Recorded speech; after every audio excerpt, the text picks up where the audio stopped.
اللہ کو عاشق بنا لو کی صدا لگاتا وہ آگے بڑھنے لگا۔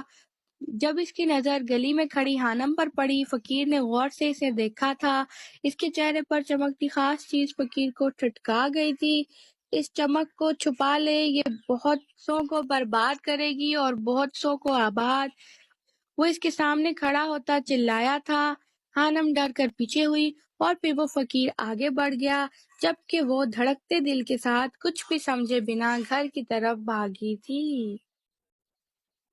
میوزک کی بے ہنگم آواز نے بی جان کو کوفت میں مبتلا کیا تھا۔ تھک ہار کر انہوں نے آرجے کے کمرے کا رخ کیا تھا۔ دروازوں پر بار بار دستک دینے کے بعد بھی جب کوئی جواب نہ آیا تو وہ اندر داخل ہوئی۔ بے اختیار ہی انہوں نے دونوں ہاتھ کانوں پر رکھے، اونچی آواز میں میوزک لگائے۔ سامنے لگی اسکرین پر کوئی مووی دیکھنے میں مگن تھا۔ بی جان کو حیرت ہوئی کہ اسے میوزک کی کان پھاڑ دینے والی آواز میں مووی کی کیا سمجھ آ رہی تھی۔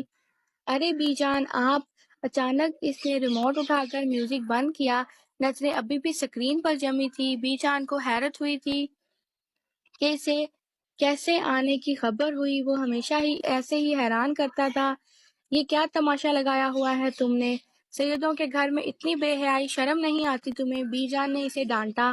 او ہو بی جان، کون سی بے حیائی؟ وہ پرسکون سا پوچھ رہا تھا، جبکہ بی جان کی نظر بے ساختہ اس کے کمرے کی دیواروں کی طرف اٹھی، جن پر لگی قابل اعتراض تصاویر بے حیائی کا منہ بولا ثبوت تھی۔ لا حول ولا قوت، بی جان بڑبڑائی۔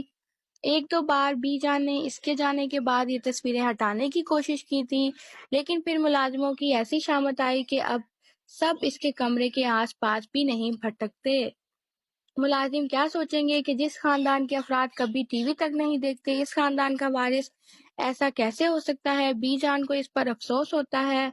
میں تو ایسا ہی ہوں بی جان، اور مجھے کسی کی پرواہ نہیں۔ اس نے ایک بار پھر پلٹ کر نہیں دیکھا اور نہ بی جان کو بیٹھنے کا کہا۔ اللہ تمہیں ہدایت دے، آمین۔ بی جان کی بات پر اس نے چھت پھاڑ کہکا گونجا تھا، جبکہ بی جان اپنا خون جلاتی واپس چلی گئی تھی اور پورا کمرہ ایک بار پھر میوزک سے گونج اٹھا تھا۔